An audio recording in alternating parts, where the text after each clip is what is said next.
All right, why don't we get started? Well, good afternoon and welcome to the Foundation for Teaching Economics webinar, Spending Your Money or Our Money, How the Incentives Change. Today's talk focuses on public choice economics and examines some of the incentives that leaves voters or legislatures to spend our public tax dollars and the implications for the federal debt and deficit. It's a very relevant question for today as our federal and state governments react to the COVID-19 pandemic. I'm Ted Tucker, Executive Director of the Foundation, and it's my pleasure to introduce our speaker today, Professor Jayme Lemke. Dr. Lemke is a Senior Research Fellow at the Mercatus Center at George Mason University and a Senior Fellow in the F.A. Hayek Program for Advanced Study in Philosophy, Politics, and Economics. She specializes in public choice economics, constitutional political economy, and the political economy of women's rights. Her research on these topics has appeared in outlets such as the Journal of Institutional Economics, Public Choice, and the Review of Austrian Economics. Dr. Lemke was a presenter at our November 2019 Washington, D.C. Federal Budget, Deficits, and Debt Policy and Practice Program, and I'm grateful for her giving today's presentation. A recording of the webinar, along with Dr. Lemke's slide deck, will be posted on the FTE website in a day or two following the conclusion of her presentation. After her talk, we'll have about 10 to 15 minutes for questions. We ask that you use the Q&A feature to submit questions, and feel free to upvote questions that you like. Following the webinar, we ask that you complete a short survey on today's presentation. So with that, Dr. Lemke, would you like to begin? Yes, thank you, Ted, and thank you so much for inviting me to speak here today. I had a blast at the DC program. Before you turn your mic off, my slides are showing okay? Yes. All right, awesome. So yeah, thank you all for joining today for this conversation. It's a new world and we're all learning how to operate in it. So I'm grateful for the chance to experiment with this webinar. So as Ted said, this is certainly extremely relevant. I was updating some of the data in this presentation for today, and I had to run in the other room and kind of shake my husband's shoulder and say, did you know that the debt has gone up another 4 trillion this year? So there's a lot to talk about. And I want to talk a little bit about some of that status of debt in the United States empirically, just to get a shared foundation. But really a lot of what I want to talk about today is the logic of how to understand spending decisions that are made in a collective or a public manner and how they differ from spending decisions that we might make in our own lives and using our own resources. So I actually don't think I came up with this title, but I love it. So I was more than happy to put it straight into my presentation. Okay. Let's see. There we go. All right. So this is a little information straight from the Congressional Budget Office website. So you can go in and dive deeper into some of these categories if you like. But this is 2019 was a relatively representative year for recent history. And in 2019, the federal government took in 3.5 trillion in taxes and spent 4.4 trillion. So there are a lot of things that are remarkable about that statistic. The first thing you might notice is that the outlay is so much greater than the revenue.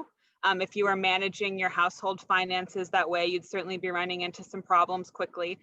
Another thing that's I think interesting about that statistic is the use of the word trillion, because it's such a large number that we almost can't fathom it. And I want to come back to that in just a second.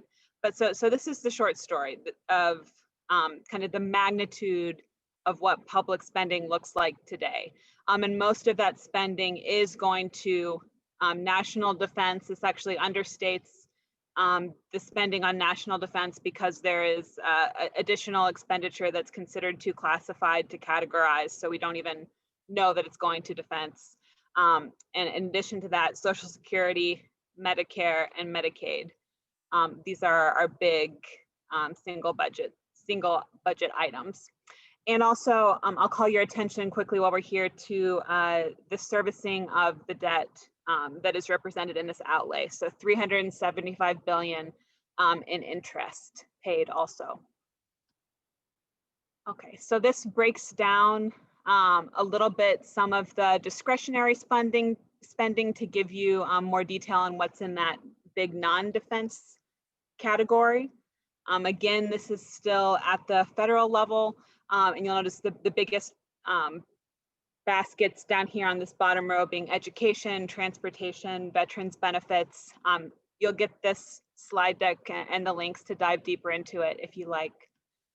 But one thing I wanted to add to this federal picture that I think sometimes we don't always remember to consider is state and local expenditure as well. So state and local governments within the United States collectively spend themselves not quite as much as the federal government, but they spend about 3.1 trillion. So 2017 is the most recent year you can get good data on this. It takes a lot longer to calculate, as you can imagine, when you consider the multiplicity of state and local governments as compared to just adding up numbers from one single federal government. But so in 2017, then total expenditure of all governments, local, state, federal, about 7.2 trillion. And so I want to get back to that scale question just real briefly before we start to dive into that logic of private versus collective decision making. And so this is just a short example that I picked up from a website I found today called betterexplained.com. And it had a whole list of illustrations to try to help just people wrap their minds around this issue of numbers and the magnitude of exponential numbers. And so this is one that I loved. So if you think about a million seconds being 12 days, just to understand how much bigger a billion is than a million. A million seconds gets you 12 days, but a billion is 30 years. So just going up that 1 degree, we're talking about years, a third of a lucky human's lifespan as composed to just 12 days, a not even quite 2-week vacation. And then if we want to conceptualize trillion even makes billion look tiny. So a trillion seconds would take 30,000 years to get through. I like the little reminder they put here that that's longer than human civilization. So, when we're thinking about, I think trillion often in the human mind, we have a difficulty differentiating that between, from billion. So billions sounds like a lot, and so trillions sounds like a lot too, but we don't really get a good sense of how big that difference is. So I think this kind of helps put it in perspective. Another way to put it in perspective is that Tax Freedom Day, which is calculated every year by the Tax Foundation, and this is the day that once you have worked that far into a calendar year, you have paid all of your taxes. So basically all of the work that you do from January 1st through April 16th, all of that money goes into paying your tax bills. And then it's only after April 16th that the money you get is allocated through private spending processes as opposed to through public spending processes. So the reason I bring this up is, not just to throw out a factoid that makes us all sad every year when we're paying our taxes about how much, what we earn is going somewhere where it's totally out of our control. But it's just to illustrate the fact that public spending and the decision processes that determine how public money gets spent are hugely important in determining the allocation of resources within American society. So it's a lot of the resources that exist get allocated through these processes. It's not a tangential matter, it's a core matter when we're thinking about our use of scarce resources. And so, we went through that illustration of how big that 7.2 trillion in a year spending is. and now, magnify any, sense of awe you felt about that number to think about the federal debt, because the federal debt is currently sitting at 23 trillion at the end of 2019 and projected to be closer to 28 trillion by the end of this year. In part, of course, due to pandemic mitigation measures. So we really have kind of a whopper of an issue on our hands here. So hopefully that's enough justification that this is an issue that it's worth taking seriously and investing time and understanding. And now I want to take a step back and go to the 30,000 foot level to give an aerial view of what public choice and the use of economic logic to understand these decision processes can bring to this goal of understanding something that is such an empirically significant issue within our society. So this is kind of big picture here. How can we start to make sense of this when we take a step back and start to think about the fundamentals of human social organization and what exactly it means to be making decisions collectively through a public process, through a governmental process. And the first thing, I already alluded to this, is just recognizing that individual choice within our own lives is a very different beast than the collective choices that we make as a group or as a society. And so it's a relatively straightforward example, but I think it's really useful for starting to think about the ways in which some of those differences manifest. And that is the parable of the dinner party and the splitting of the check. So the idea here, and I'm not the one who came up with this, this is something that James Buchanan, who won the Nobel Prize for developing public choice economics and constitutional political economy, articulated in some of his early work. It's been used often since. And the idea is, think about going out for dinner with a group of your 9 closest friends, and the 10 of you are sitting around the table. Does it matter if you are going to pay your checks individually, or if you're going to pool and just all throw in a card at the end of dinner and split the bill evenly? And so his suggestion and what the logic of public choice suggests is that it matters a great deal. So if you know that you are the one who's going to be incurring the costs for whatever decisions you make around the dinner table, whether you're going to get dessert, whether you're going to have a glass of wine or a second glass of wine, if you know that you're the one who's going to be incurring the costs for those decisions, it's very straightforward to do the cost benefit calculus, because you are the one who has the best innate understanding of what the benefit of that additional expenditure is for you. And it's then easy for you to compare it to the cost. It's something that you can do near automatically, decide whether or not one entree is going to be worth it compared to another.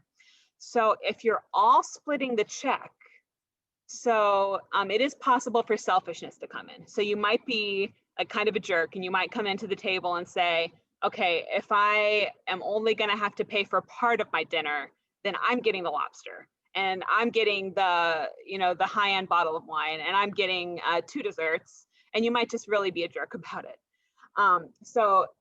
And I don't mean to trivialize that by laughing about it a little bit, because we all know that one of the main problems in human social organization is not just bringing out the best in humanity, but also curtailing our worst instincts. So that can be something that is real and comes out in collective choice processes.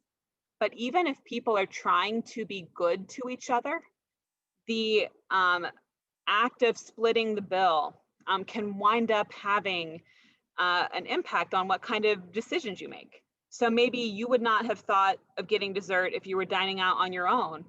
But once you see that half of the rest of the table is getting it, you kind of think, well, if everybody else is having it anyway, I'm already paying for a portion of their desserts, you know, I should get it too. So it's only right to feel like it would be fair to get kind of your fair share of their resources if they're taking a share of yours. So I think this is something that we see play out in collective choice in politics also, in the sense that, you know, a governmental benefit made available to one group, you know, once that happens, it's the opportunity for other groups to argue for similar benefits for themselves for the same or different justifications is hard to eliminate once it exists.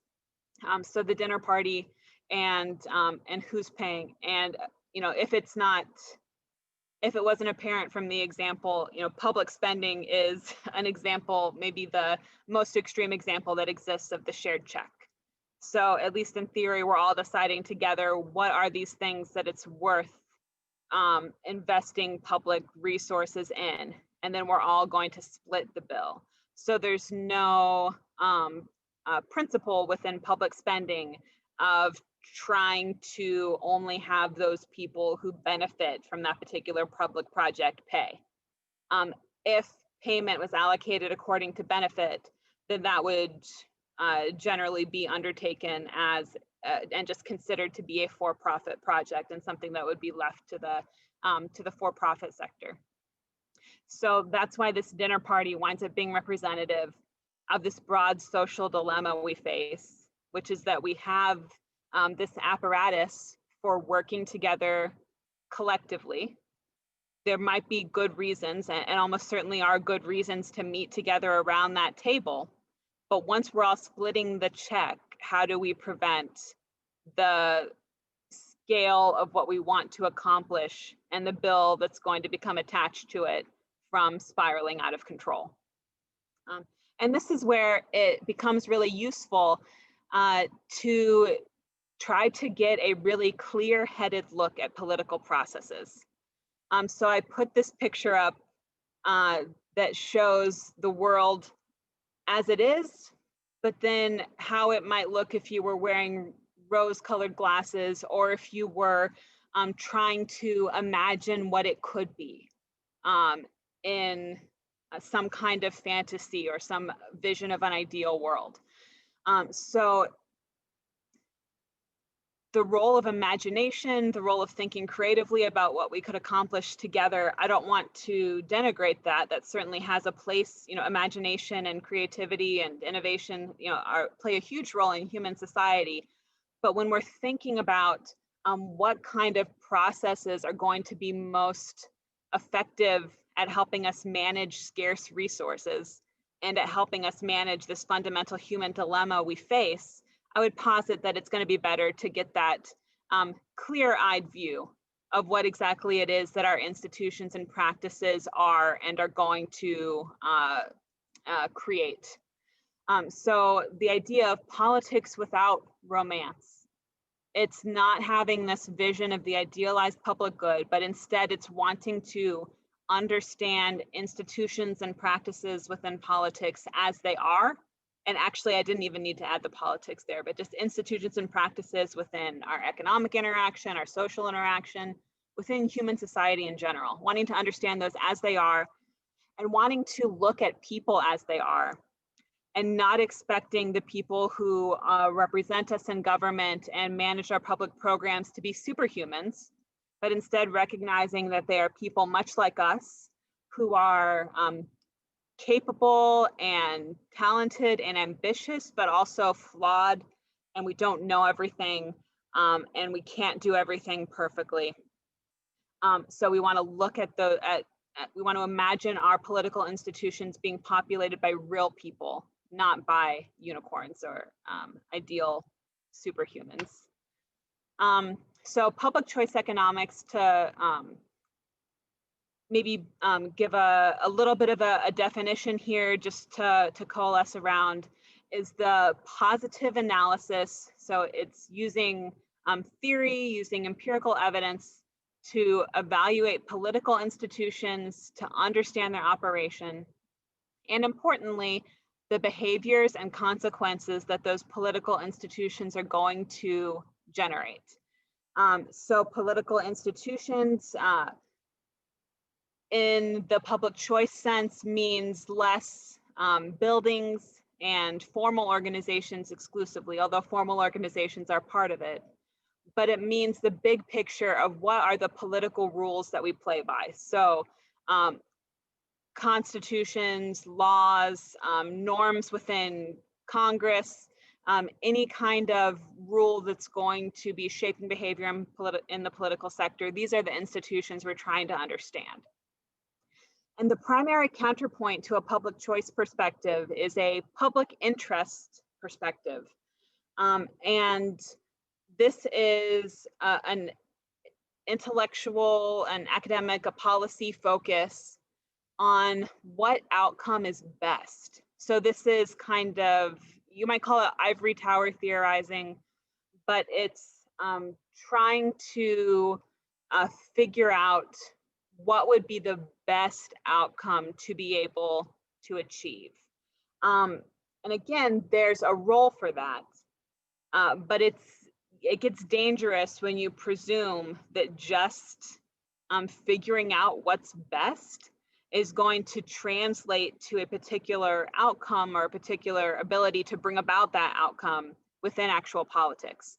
So this is why public choice instead emphasizes, okay, it's nice to think about what's best, but what's going to be best out of what's actually feasible to obtain, given the constraints, financial, political, ideological, that the people in these public positions hold. And most importantly, what's going to be most likely given what we know about the incentives those folks face. So, if you've ever had a politician whose vision you really identified with, or whose promises really felt real and exciting to you, you may have had the paired experience of then watching them in office being unable to achieve the things that they wanted to. And the same is true for bureaucrats who run public programs. You can have all the vision that you want, but if the incentives of the people around you, and if what you have to do to keep your job and to get reelected and all these things is counter what your vision might be, it's not going to happen. And a lot of that is for good reasons. We don't want people getting in power and just being able to unilaterally do whatever they want. But it means we have to take the incentives those folks face seriously, and they can give us valuable messages about what we might be able to actually expect, as opposed to what we can just hope for. And so, this includes the importance of recognizing the fact that there can be unintended consequences, that intentions are not necessarily enough to guarantee results. And again, in any walk of life, but in politics too.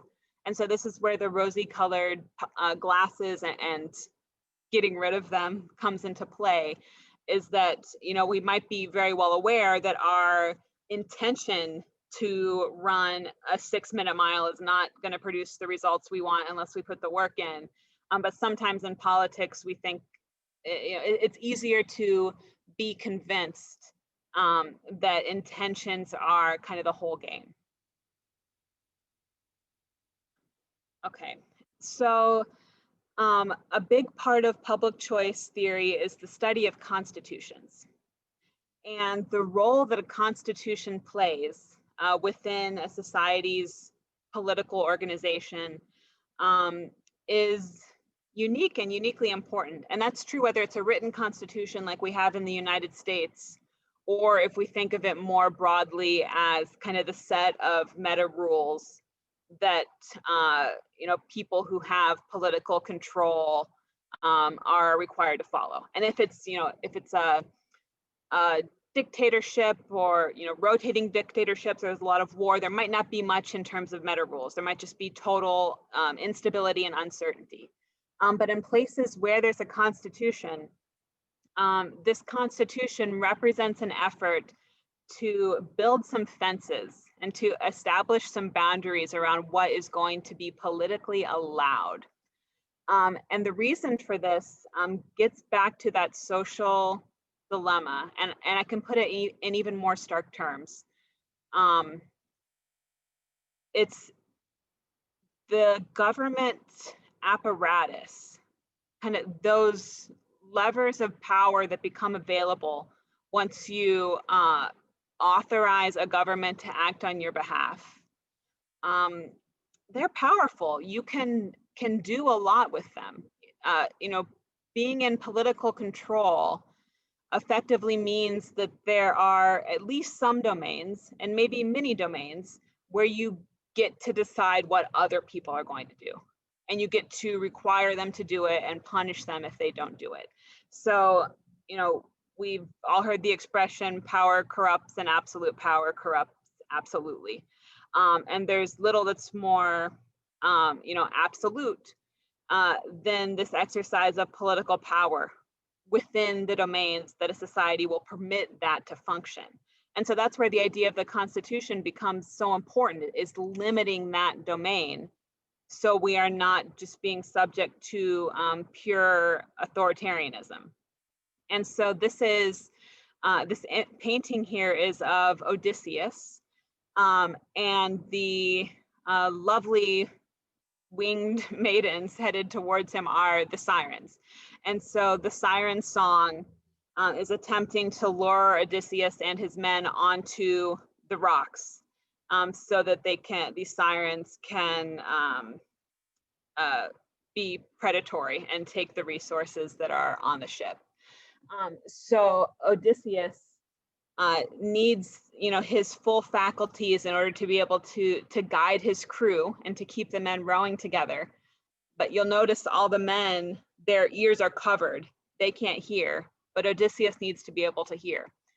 So in order to prevent himself from succumbing to the siren's call and driving his crew onto the rocks, he has lashed himself to the masthead. And this is actually the image that was on the original Constitutional Political Economy journal, because the idea is, can a society, when they create a government, come up with a set of constitutional rules that is going to then effectively bind those representatives and others who hold the political power to the masthead, so that they are allowed to steer within the domain the public authorizes, but they can't steer us onto the rocks. And so the big kind of open question that we face is such a thing even possible? So this is, the question that Alexander Hamilton and James Madison and the other founders were asking at the founding of the United States, at the creation of the United States Constitution. And so I have a quote here from Federalist Number 1. "It seems to have been reserved to the people of this country by their conduct and example to decide the important question, whether societies of men are really capable or not of establishing good government from reflection and choice, or whether they are forever destined to depend for their political constitutions on accident and force." So this branch of public choice economics that looks at trying to understand constitutional rules is asking this same question. Is there a way that we can use a reasoned understanding of human response to incentives to come up with a set of political rules that can effectively constrain power? And by constrain, I mean keep it within the bounds that could reasonably considered to be the will of the people. So this kind of constitutional project, another way to say it is it possible to come up with constitutional rules where we can hold power with each other democratically, so we can still engage in collective action, but avoid falling into power over each other and having a system where instead there is just one small group of people that is exercising power over other people's resources. In addition to the constitutional level of analysis and public choice, the one that we see more on a day-to-day level and see in the news is called the post-constitutional level, and that's the realm of everyday politics. So what the post-constitutional level of analysis seeks to understand is, once a constitution is established, how is it that the people interacting within that set of constitutional rules will be, what are the capabilities and motivations that those folks are going to face when they are going about trying to carry out their delegated responsibilities. So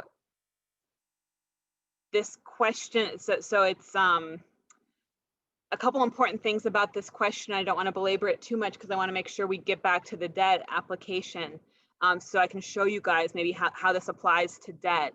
But the issue is, what are the incentives that the big picture foundation of the government, things like the checks and balances that are created through the Constitution, the electoral processes, how is it that these constitutional foundations establish the incentives that are going to determine what kind of strategies are going to be available to political representatives and to public administrators? Are the rewards that Constitution creates for those folks and that are available to them, not just financial, but also re-election, are those consistent with being able to act in the interest of the whole public?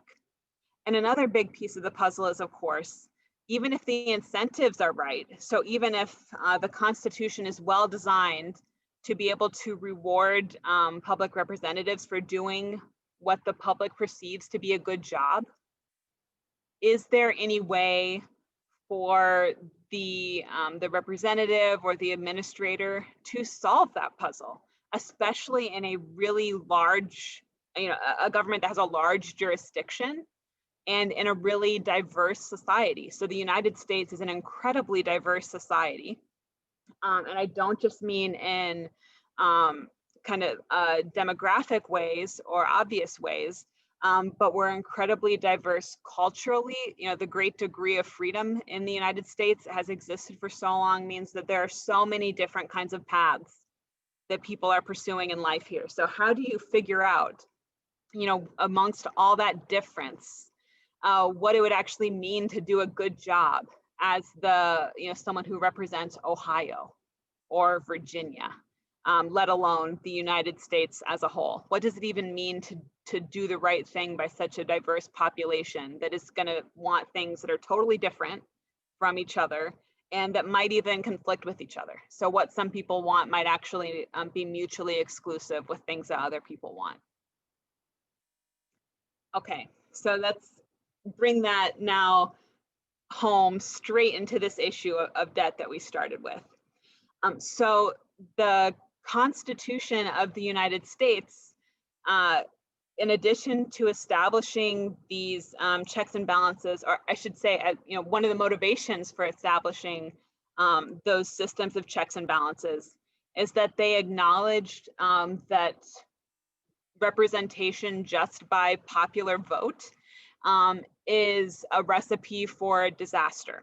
So the tyranny of the majority is this idea that, if you have a purely popular system where 51% of the vote carries the day and can make all the decisions about our public spending and about what our laws will be and all of that, then anybody who's not in that 51% majority just has no protections for themselves at all.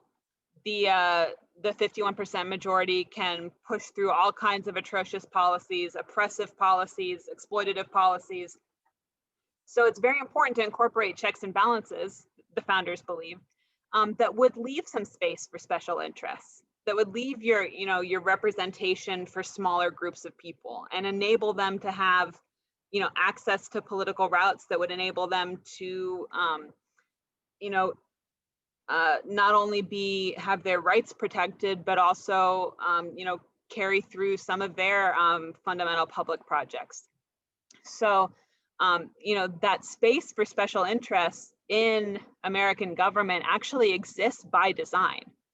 But one of the kind of inevitable consequences of that is that this space for special interests to lobby and to argue for themselves and to agitate for themselves means that we also have the possibility of log rolling and excessive spending. And so log rolling is when, the representative from the district in South Carolina says, if you support the creation of a military base in my district, then I will support your public infrastructure project in Wyoming. So then, even though the citizens of Wyoming don't have much interest in there being a military base in South Carolina, and the citizens in South Carolina don't care one way or another what the public infrastructure looks like in Wyoming, those two groups wind up paying not just for projects within their communities, but also across communities and for each other. So it's this, that small representation at the federal level, as critically important as it is, and I'm not arguing for getting rid of it because because the alternative is worse, but yet it carries with us this, this expansion of the pool of people who are paying for each other. So when politics is operating normally, we wind up paying for a lot of people's projects. And so this is going to be particularly problematic when governments are able to run deficits. Especially the federal government is very easily able to run deficits. Not every local government has such an easy time. You have to be able to raise the money. You still have to have some credibility that you can pay it back. And there are some, local jurisdictions, some cities that have gone bankrupt. So it's not totally unlimited. But governments are allowed to run deficits within the United States. And this enables them to satisfy an even larger number of those interest groups than they would otherwise, which has the long-term effect of contributing to debt. So this process of running deficits, of just continually spending, 10, 20, 30% more than is being taken in every year in taxes, has resulted, especially over the past 30 years, in just an incredible growth in the volume of the debt. So that $27 trillion debt that we face today, it was more around 4 trillion in 1990. And I don't want to, I don't want to trivialize that figure either, because again, just 1 trillion is a lot. But clearly the growth has really taken off in a significant way. And now we're left with a situation that is potentially quite problematic because debts do have to be paid back eventually. And once you accumulate this much debt, you only have 3 options left. So number one, we do a lot, and that's paying off debt with other debt. So you borrow again to pay off your original debtors. And what this does, as long as you're creditworthy, it works. But it pushes the problem off into future generations, which we're already seeing. So this enables even further the continued expansion of the magnitude of the debt. And of course, future generations, people who are not yet born, have no representation at all. So the fact that there's no limit on how long this process can be carried out means that we can always get away with it because those future generations don't have a say with it. They can't. Another way to deal with the debt problem is to print money. So printing money, and this is one of the reasons why there have been arguments for there needing to be more distance between federal spending processes and this process of printing money. I have some references that I can suggest you, point you towards for folks who are interested in that.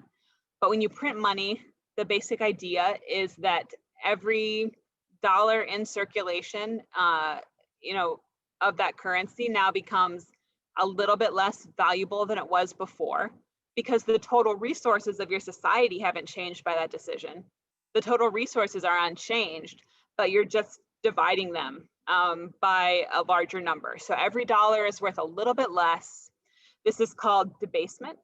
So if you owe a lot of money, it's a good thing. If you're owed a lot of money, it's not such a good thing, because then you get paid back in money that is worth less than what you had loaned out. The risk, of course, if this process gets out of control, and I don't think this is too likely in the United States in the near future, but other countries have certainly faced this problem, is hyperinflation. And you potentially just devalue your currency entirely. The third option, the one that in many ways seems most practical and like an actual real solution, is to tighten the belt on the public debt. So just you have to force we've been spending 10, 20, 30% more than we take in for so long. Now we need to spend 10, 20, 30% less. The problem is that's not too consistent with getting reelected. So if you're the representative that is forcing your entire constituency to go on a diet, and you're making these people knowingly pay for more public services than they are receiving, you are not going to be very popular. You may not keep your job, and you're going to have a hard time keeping that going for very long, unless you're maybe in a short window of really phenomenal economic growth, where it gets almost overlooked. But otherwise, it's something that, as you can see, this chart is only up. There's no year where it's gone down. So tightening the public belt is not something that is compatible with political incentives, even if it is a desirable solution to this problem. Going back to the constitutional issue, and this is kind of the last big picture thing that I'll say before we get into Q&A. Getting back to this constitutional issue, the suggestion is that the only way out of this problem, now that we are trapped in it, so we effectively created a government whereby the people can come together to engage in collective projects, but that government and the constitutional rules that it is run by does not contain a mechanism for limiting spending to what we can actually afford. So now that we're in this situation, really the only way out, unless we're just going to keep pushing out the debt or inflate it away, or somehow politicians are going to be convinced to all become very unpopular, which is not going to happen. The only alternative is radical reform in the rules by which public spending decisions are made. So there are a couple kind of concrete suggestions that public choice economists have put on the table. One is bringing back the balanced budget. So that doesn't necessarily get us out of the debt we've already accumulated, but it could halt the accumulation of further debt. If governments, local, state, or federal, enact amendments that force their legislatures to not spend more than they bring in, and to have to make harder, to force them then to make harder decisions. Another alternative is the sunset clause. So the sunset clause is the idea that maybe every legislative enactment, every executive agency project that is going to require an expenditure of resources, that resources are only allocated on a limited term basis. So there is, instead of just passing laws and creating programs, all of these laws and programs have to be created just for limited amounts of time. And then if you want to, that program to continue to exist after the end of the 5 years or the 10 years, you have to marshal all over again the interest from the people and the political will, and build it into your budget to get it to happen again. So then we don't wind up stuck with an example of this is like agricultural subsidies that were created in the early part of the 20th century that still exist and that we're still paying out, that don't necessarily make sense in the in the current environment of modern farming. So I mean, you could create encyclopedias of these things. So sunset clauses is a way that's been proposed to get rid of that. But the other big picture constitutional political economy proposal is to put somehow stricter limits on the scope of political authority overall. So if we have to be, all sitting around the table together, splitting the bill, maybe we just shouldn't go out to dinner as often. So maybe we should be more circumspect about what types of projects we want federal involvement in and state involvement in. Yes, so, to wrap this up in 30 seconds and then start taking some questions, I guess, this can seem a little bleak, just how much debt we've gotten ourselves into and how hard it is to get out of once we're there. But I think there is optimism in the fact that, a liberal democracy, meaning a democracy that respects equality and participation of all peoples like we live in today, it's, it's relatively new. It's far from universal in human society. And so I think the success that, this form of government has had is reason to be optimistic that we can, work as large groups of people to come up with good constitutional rules and post-constitutional processes that can constrain and can enable us to, work together in democratic ways and still be able to take scarcity seriously. So not spend ourselves into oblivion.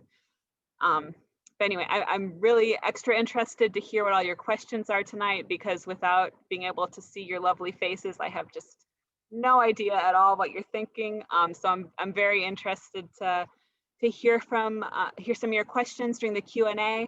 And through that, I'll just leave up here a few books and a link to an article that you all may be interested in if you want to read further on these subjects. Thank you. Great. Thank you, Jayme. Really appreciate it. Let's start with one question here from Sherry. She's asking, have we seen an instance in US history in which politicians moved from continual deficit spending to balanced budgets? Not at the federal level. There have been, I would need to go in and look up the specific references for you. I'm pretty sure there's at least one state that has done so. I know there are certainly, smaller governments that have done so, but I would need to look more into that to give you better information. But I mean, even my difficulty in answering that question kind of shows how rare it is, which I think maybe is part of the spirit of your question. So yeah, some of these proposals for reform are not necessarily going to be easy to get to. But then again, even in just the past, 10, 20 years, I think we've seen constitutional reform on margins, especially around, issues of equality. And, recently I'm optimistic about some reforms in the area of criminal justice. So I think we do still have a political system that contains with it the possibility of radical reform. One difficulty is it's a lot harder to get people excited about fixing the budget than it is to get people excited about addressing, issues that are more personal and clearly having, an impact on, in terms of social justice and things like that. So hopefully, just awareness and education around this issue will bring some light on the fact that, this is a personal problem that we all face as well, whether or not we are fully aware of it. So that was so much more answer than you wanted, I'm sure. But so let me know if there is something else I can help with. A question here from Mark. Mark's asking this. He says, if I wanted to read one book to understand public choice economics, what book should I read? It depends on how much patience you have. If you have a little amount of patience, I would recommend this one on the slide on the right, Applied Mainline Economics.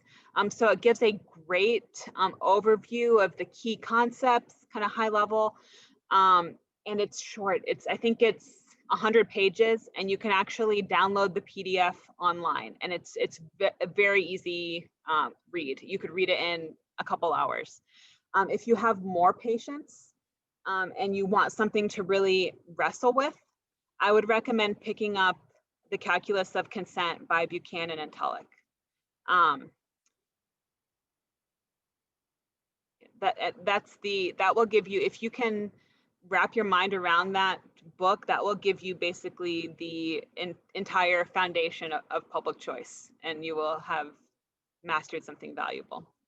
In between, which is totally cheating, pick up Doing Bad by Doing Good by Chris Coyne. It's the applied context is humanitarian action, but he's an incredibly clear writer. It's about a contemporary issue, and he's going to walk you through all those foundations as well. So one of those three, depending on your mood and how interested you are in investing in it. Great, thanks, Jayme. We got another question here. This is from John, and John is asking this. He says, in a recent FTE seminar, the speaker said the key matter was the growth rate in debt repayment. If the rate was less than the growth in GDP, the country was moving forward. What are your thoughts? Can you read that again? I want to make sure. Yeah, he's so the speaker said this is from a previous seminar. Says the speaker said the key matter was the growth rate in debt repayment. So if the rate was less than the growth in GDP, and I think that's referring to the interest rate payments, is less than the growth in GDP, the country is moving forward.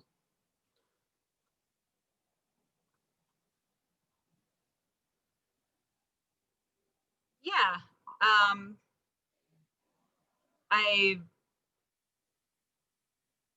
I don't know if that's enough or not. I think that's probably empirically true. But then the question I would ask is, how do you get there consistently? So I think that's probably, I can't see a reason to object to that as something to strive for. But again, it's the question of how do you navigate towards that outcome that is the the harder one that I wish we had the answer for. But if I'm understanding the question correctly, that sounds unobjectionable. And I may not be understanding the question correctly because it's after 8 p.m. on the East Coast, and I wake early. So. Oh, that's a good answer. I think it was he's asking. I think just if the rate you're paying on the debt is less than growth, you can always grow your way out. I guess. I think that's. Yeah. I mean, another way I've heard that described is kind of the horse race between our ambitions in terms of public programming and our economic innovation. So if the economy can continue to outpace and kind of develop beyond what we can figure out how to do publicly, then you can kind of keep all the balls juggling. So, but there's a question of, do you get to a level of burden in terms of regulation and taxation such that you wind up handicapping the market's ability to outrun public growth in that way? So I think, so does the public growth get big enough that the market can't keep up anymore? I guess that's the kind of caution and you couldn't necessarily rely on a past trajectory to be able to ensure that would happen forever if there is some kind of tipping point where we eventually kind of weaken our ability to innovate too much.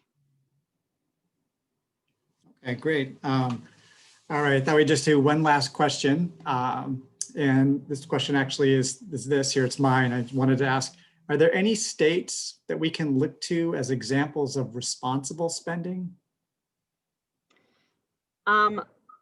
Well, I feel like this year has been so topsy-turvy, I hesitate to call anybody responsible because I have no idea what I would be sanctioning.